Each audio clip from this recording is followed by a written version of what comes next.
The Treaty of Paris of 1763 ended the 7 Years' Wars between Great Britain and France, as well as their respective allies. In the terms of the treaty, France gave up all of its territories in the mainland North America, effectively ending any foreign military threat to the British colonies there.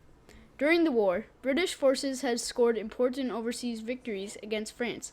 Not only had the British conquered French Canada, they also won victories in India and captured French island colonies in the Caribbean.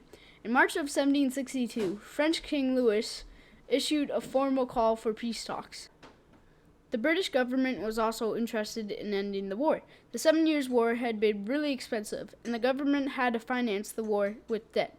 Creditors were beginning to doubt that Great Britain's ability to pay back the loans. It had floated on financial markets. In addition, British King George II had died in 1760, and his successor, King George III, was more amenable to ending the war. Initial attempts at negotiating a peace settlement failed, and instead, French and Spanish deployments signed the Family Compact, a treaty that brought Spain into the war against Britain. British Prime Minister Lord Bute continued secret informal talks with French deployment Etienne François d'Estainville, Duc de Choiseul, and they came to an unofficial agreement in June 1762. Bute promised fairly generous terms, and the two countries agreed to exchange of ambassadors in September. Now, the Royal Proclamation.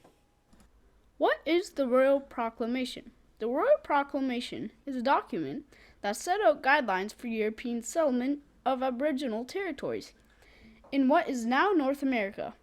The Royal Proclamation was initially issued by King George III. In 1763, to officially claim British territory in North America after Britain won the 7 Years' War.